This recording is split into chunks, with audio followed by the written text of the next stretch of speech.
प्यारे भक्तों, क्या आपको संतान प्राप्ति में कोई बाधा आ रही है? क्या आप चाहते हैं कि आपका पुत्र एक तेजस्वी और स्वस्थ संतान हो? क्या आपके संतान जन्म के बाद बार बार स्वास्थ्य समस्याएं हो रही हैं? तो आपको शनि महाराज का इस मंत्र का जाप अवश्य करना चाहिए, क्योंकि यह मंत्र बहुत ही शक्तिशाली और अचूक मंत्र है। इस मंत्र के नियमित 108 बार जाप करने मात्र से ही आपका पुत्र तेजस्वी और बुद्धिमान हो जाएगा और गर्भधारण में आ रही बाधाएं समाप्त हो जाएंगी। संतान दीर्घायु और बुद्धिमान बन जाएगा। इसलिए प्यारे भक्तों, आप शनि देव के इस महामंत्र का जाप अवश्य करें। और जब भी आप इस मंत्र का जाप करें तो इस वीडियो को अपने मोबाइल फ़ोन पर या स्पीकर पर चलाकर छोड़ दें, ताकि आप बिना कोई समस्या के इस महामंत्र का जाप कर पाएं। यह मंत्र बहुत ही शक्तिशाली और प्रभावशाली मंत्र है। इस मंत्र के जाप से पुत्र प्राप्ति के योग भी प्रबल होते हैं और संतान का जीवन सुरक्षित और सुखद होता है। घर में खुशहाली और समृद्धि बनी रहती है। इसलिए प्यारे भक्तों, अगर आप भी चाहते हैं कि आपका पुत्र हमेशा खुश रहे, तो आप इस मंत्र का जाप अवश्य करें और नियमित 108 बार करें और पूरी श्रद्धा के साथ करें। तभी आप शनि महाराज के असीम कृपा के भागी बन पाओगे। और अगर आप शनि देव का आशीर्वाद प्राप्त करना चाहते हैं तो इस वीडियो को लाइक और चैनल को सब्सक्राइब जरूर कर दीजिए और कमेंट बॉक्स में जय शनि महाराज अवश्य लिख दीजिए। तो चलिए भक्तों, मंत्र का जाप करना प्रारंभ करते हैं। ओम ह्रीं श्रीं क्लीं शन शनैश्चराय महाक्रूराय नमः। ओम ह्रीं श्रीं क्लीं शन शनैश्चराय महाक्रूराय नमः। ओम ह्रीं श्रीं क्लीं शन शनैश्चराय महाक्रूराय नमः। ओम ह्रीं श्रीं क्लीं शन शनैश्चराय महाक्रूराय नमः। ओम ह्रीं श्रीं क्लीं शन शनैश्चराय महाक्रूराय नमः। ओम ह्रीं श्रीं क्लीं शन शनैश्चराय महाक्रूराय नमः। ओम ह्रीं श्रीं क्लीं शन शनैश्चराय महाक्रूराय नमः। ओम ह्रीं श्रीं क्लीं शन शनैश्चराय महाक्रूराय नमः। ओम ह्रीं श्रीं क्लीं शन शनैश्चराय महाक्रूराय नमः। ओम ह्रीं श्रीं क्लीं शन शनैश्चराय महाक्रूराय नमः। ओम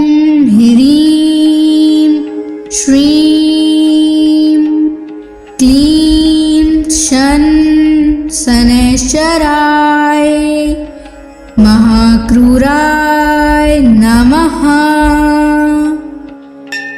ॐ ह्रीं श्रीं क्लीं शनैश्चराय महाक्रूराय नमः।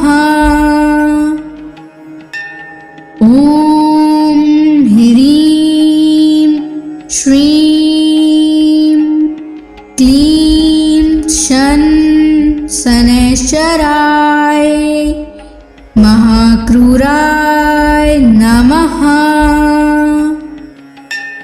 ॐ ह्रीं श्रीं क्लीं शनैश्चराय महाक्रूराय नमः। ॐ ह्रीं श्रीं क्लीं शनैश्चराय महाक्रूराय नमः। ॐ ह्रीं श्रीं क्लीं शनैश्चराय महाक्रूराय नमः। ॐ ह्रीं श्रीं क्लीं शनैश्चराय महाक्रूराय नमः। ॐ ह्रीं श्रीं क्लीं शनैश्चराय महाक्रूराय नमः। ॐ ह्रीं श्रीं क्लीं शनैश्चराय महाक्रूराय नमः। ॐ ह्रीं श्रीं क्लीं शनैश्चराय महाक्रूराय नमः। ॐ ह्रीं श्रीं क्लीं शनैश्चराय महाक्रूराय नमः। ॐ ह्रीं श्रीं क्लीं शनैश्चराय महाक्रूराय नमः। ॐ ह्रीं श्रीं क्लीं शनैश्चराय महाक्रूराय नमः। ॐ ह्रीं श्रीं क्लीं शनैश्चराय महाक्रूराय नमः। ॐ ह्रीं श्रीं क्लीं शनैश्चराय महाक्रूराय नमः। ॐ ह्रीं श्रीं क्लीं शनैश्चराय महाक्रूराय नमः। ॐ ह्रीं श्रीं क्लीं शनैश्चराय महाक्रूराय नमः। ॐ ह्रीं श्रीं क्लीं शन शनैश्चराय महाक्रूराय नमः। ॐ ह्रीं श्रीं क्लीं शन शनैश्चराय महाक्रूराय नमः। ॐ ह्रीं श्रीं क्लीं शन शनैश्चराय महाक्रूराय नमः। ॐ ह्रीं श्रीं क्लीं शन शनैश्चराय महाक्रूराय नमः। ॐ ह्रीं श्रीं क्लीं शन शनैश्चराय महाक्रूराय नमः। ॐ ह्रीं श्रीं क्लीं शन शनैश्चराय महाक्रूराय नमः। ॐ ह्रीं श्रीं क्लीं शन शनैश्चराय महाक्रूराय नमः।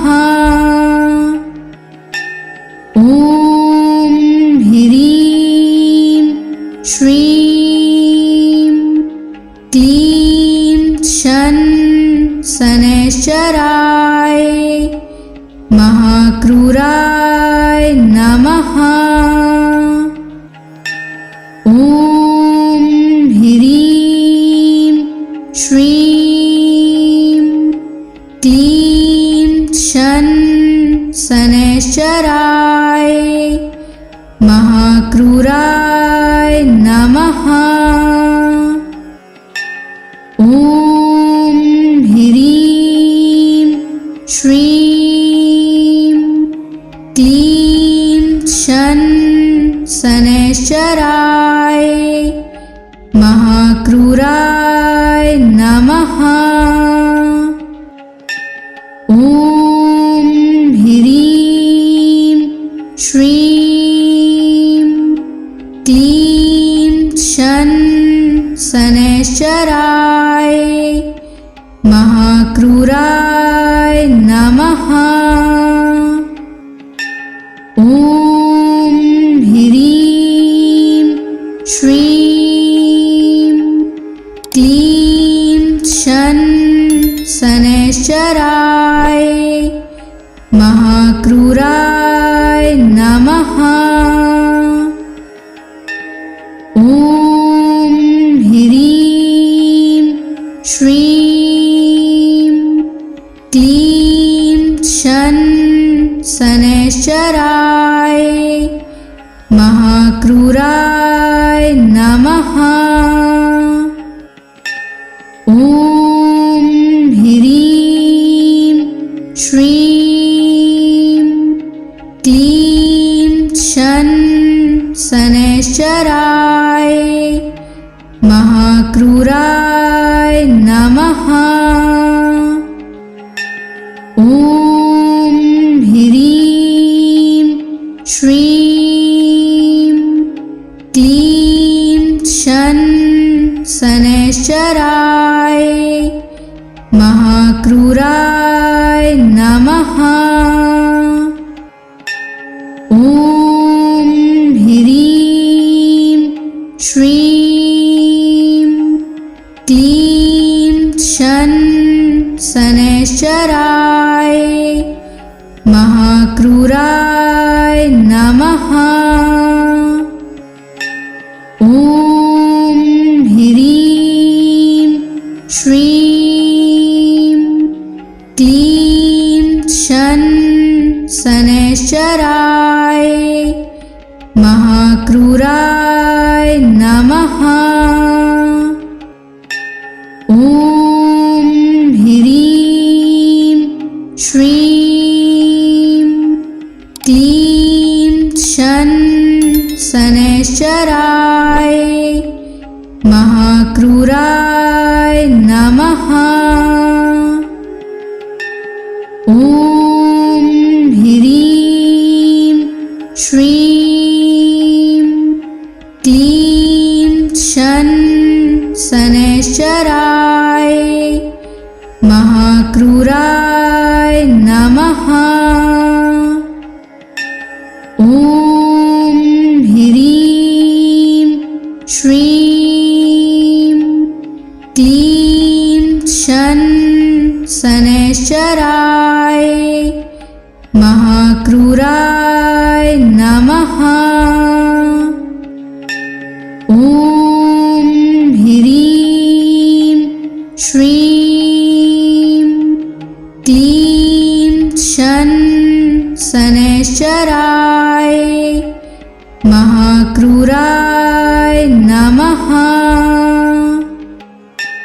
ॐ ह्रीं श्रीं क्लीं शनैश्चराय महाक्रूराय नमः। ॐ ह्रीं श्रीं क्लीं शनैश्चराय महाक्रूराय नमः। ॐ ह्रीं श्रीं क्लीं शनैश्चराय महाक्रूराय नमः। ॐ ह्रीं श्रीं क्लीं शनैश्चराय महाक्रूराय नमः। ॐ ह्रीं श्रीं क्लीं शनैश्चराय महाक्रूराय नमः। ॐ ह्रीं श्रीं क्लीं शनैश्चराय महाक्रूराय नमः। ॐ ह्रीं श्रीं क्लीं शनैश्चराय महाक्रूराय नमः।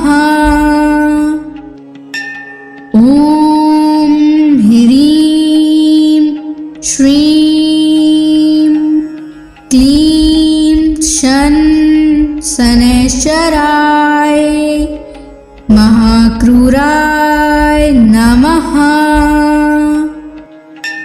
ॐ ह्रीं श्रीं क्लीं शनैश्चराय महाक्रूराय नमः। ॐ ह्रीं श्रीं क्लीं शनैश्चराय महाक्रूराय नमः। ॐ ह्रीं श्रीं क्लीं शनैश्चराय महाक्रूराय नमः। ॐ ह्रीं श्रीं क्लीं शन शनैश्चराय महाक्रूराय नमः। ॐ ह्रीं श्रीं क्लीं शन शनैश्चराय महाक्रूराय नमः। ॐ ह्रीं श्रीं क्लीं शन शनैश्चराय महाक्रूराय नमः। ॐ ह्रीं श्रीं क्लीं शन शनैश्चराय महाक्रूराय नमः। ॐ ह्रीं श्रीं क्लीं शन शनैश्चराय महाक्रूराय नमः। ॐ ह्रीं श्रीं क्लीं शन शनैश्चराय महाक्रूराय नमः। ॐ ह्रीं श्रीं क्लीं शन शनैश्चराय महाक्रूराय नमः। ॐ ह्रीं श्रीं क्लीं शन शनैश्चराय महाक्रूराय नमः। ॐ ह्रीं श्रीं क्लीं शन शनैश्चराय महाक्रूराय नमः। ॐ ह्रीं श्रीं क्लीं शन शनैश्चराय महाक्रूराय नमः। ॐ ह्रीं श्रीं क्लीं शन शनैश्चराय महाक्रूराय नमः। ॐ ह्रीं श्रीं क्लीं शन शनैश्चराय महाक्रूराय नमः। ॐ ह्रीं श्रीं क्लीं शन शनैश्चराय महाक्रूराय नमः। ॐ ह्रीं श्रीं क्लीं शन शनैश्चराय महाक्रूराय नमः। ॐ ह्रीं श्रीं क्लीं शन शनैश्चराय महाक्रूराय नमः। ॐ ह्रीं श्रीं क्लीं शन शनैश्चराय महाक्रूराय नमः।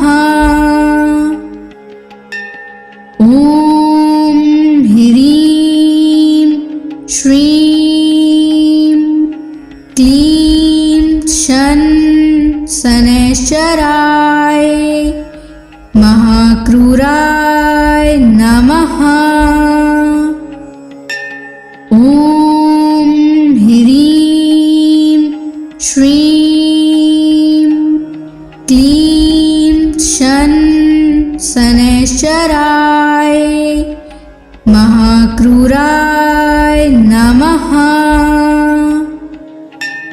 ॐ ह्रीं श्रीं क्लीं शन शनैश्चराय महाक्रूराय नमः। ॐ ह्रीं श्रीं क्लीं शन शनैश्चराय महाक्रूराय नमः। ॐ ह्रीं श्रीं क्लीं शन शनैश्चराय महाक्रूराय नमः। ॐ ह्रीं श्रीं क्लीं शन शनैश्चराय महाक्रूराय नमः। ॐ ह्रीं श्रीं क्लीं शन शनैश्चराय महाक्रूराय नमः। ॐ ह्रीं श्रीं क्लीं शन शनैश्चराय महाक्रूराय नमः। ॐ ह्रीं श्रीं क्लीं शन शनैश्चराय महाक्रूराय नमः। ॐ ह्रीं श्रीं क्लीं शन शनैश्चराय महाक्रूराय नमः। ॐ ह्रीं श्रीं क्लीं शन शनैश्चराय महाक्रूराय नमः। ॐ ह्रीं श्रीं क्लीं शन शनैश्चराय महाक्रूराय नमः।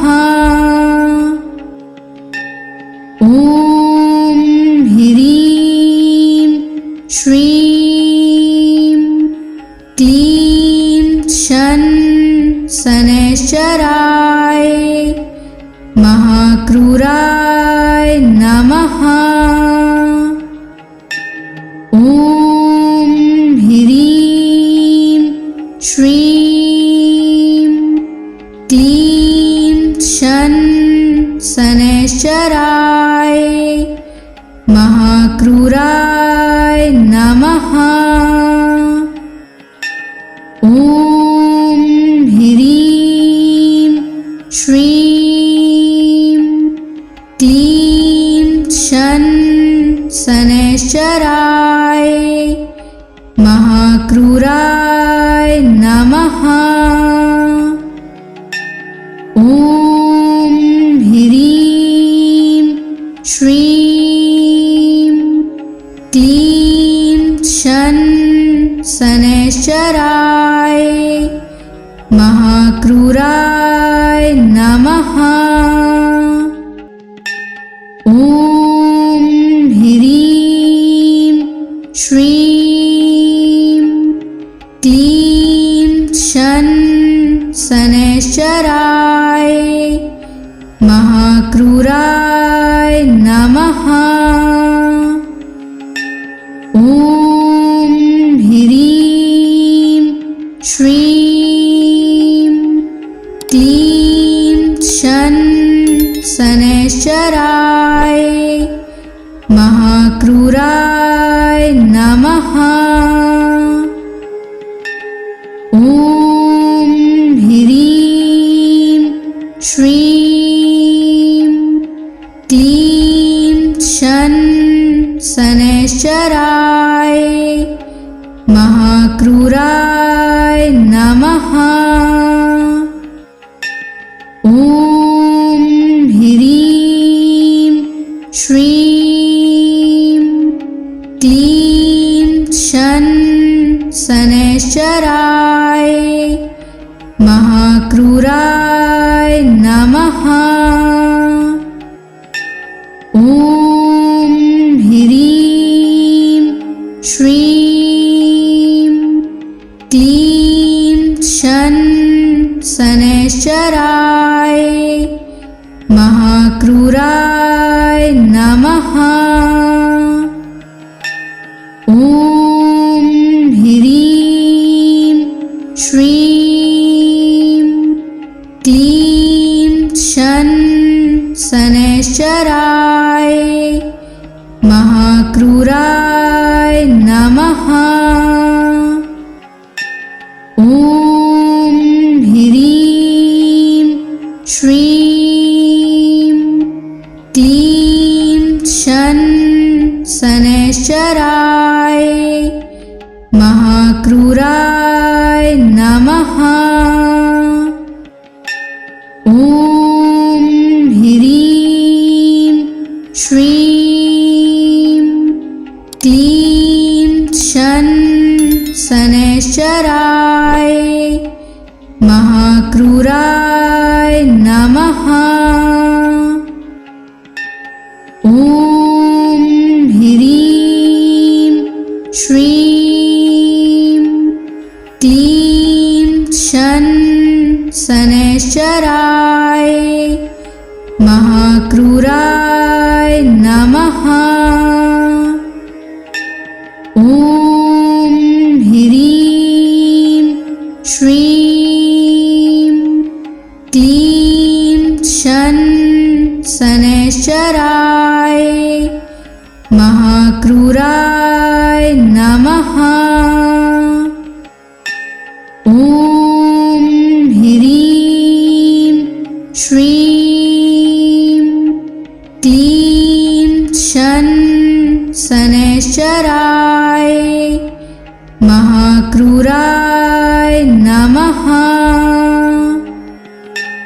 ॐ ह्रीं श्रीं क्लीं शन शनैश्चराय महाक्रूराय नमः।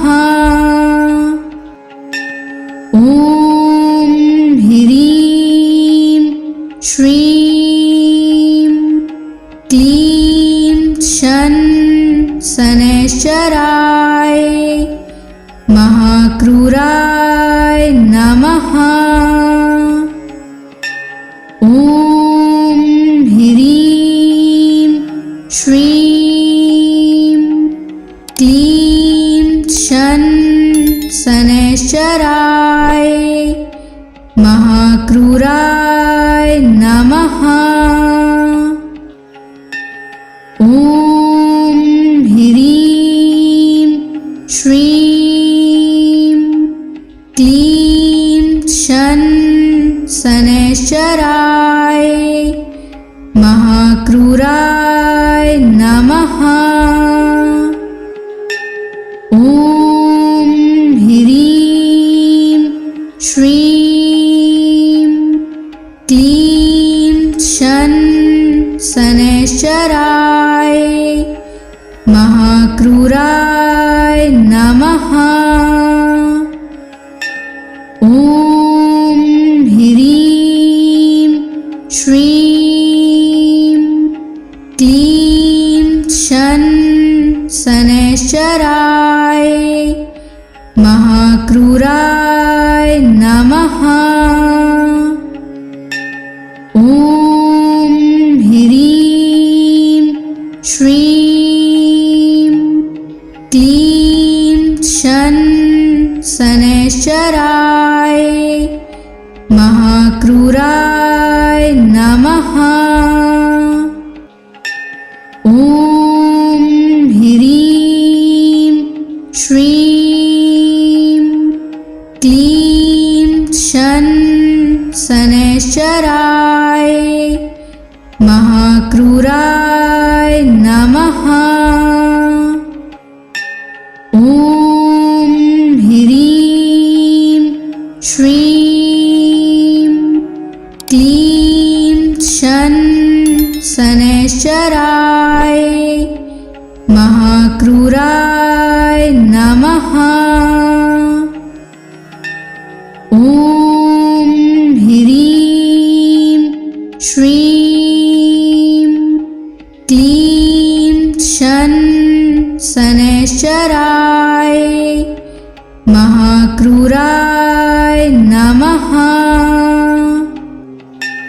ॐ ह्रीं श्रीं क्लीं शन शनैश्चराय महाक्रूराय नमः। ॐ ह्रीं श्रीं क्लीं शन शनैश्चराय महाक्रूराय नमः। ॐ ह्रीं श्रीं क्लीं शन शनैश्चराय महाक्रूराय नमः। ॐ ह्रीं श्रीं क्लीं शन शनैश्चराय महाक्रूराय नमः। ॐ ह्रीं श्रीं क्लीं शन शनैश्चराय महाक्रूराय नमः। ॐ ह्रीं श्रीं क्लीं शन शनैश्चराय महाक्रूराय नमः। ॐ ह्रीं श्रीं क्लीं शन शनैश्चराय महाक्रूराय नमः। ॐ ह्रीं श्रीं क्लीं शन शनैश्चराय महाक्रूराय नमः। ॐ ह्रीं श्रीं क्लीं शन शनैश्चराय महाक्रूराय नमः। ॐ ह्रीं श्रीं क्लीं शन शनैश्चराय महाक्रूराय नमः। ॐ ह्रीं श्रीं क्लीं शन शनैश्चराय महाक्रूराय नमः। ॐ ह्रीं श्रीं क्लीं शन शनैश्चराय महाक्रूराय नमः।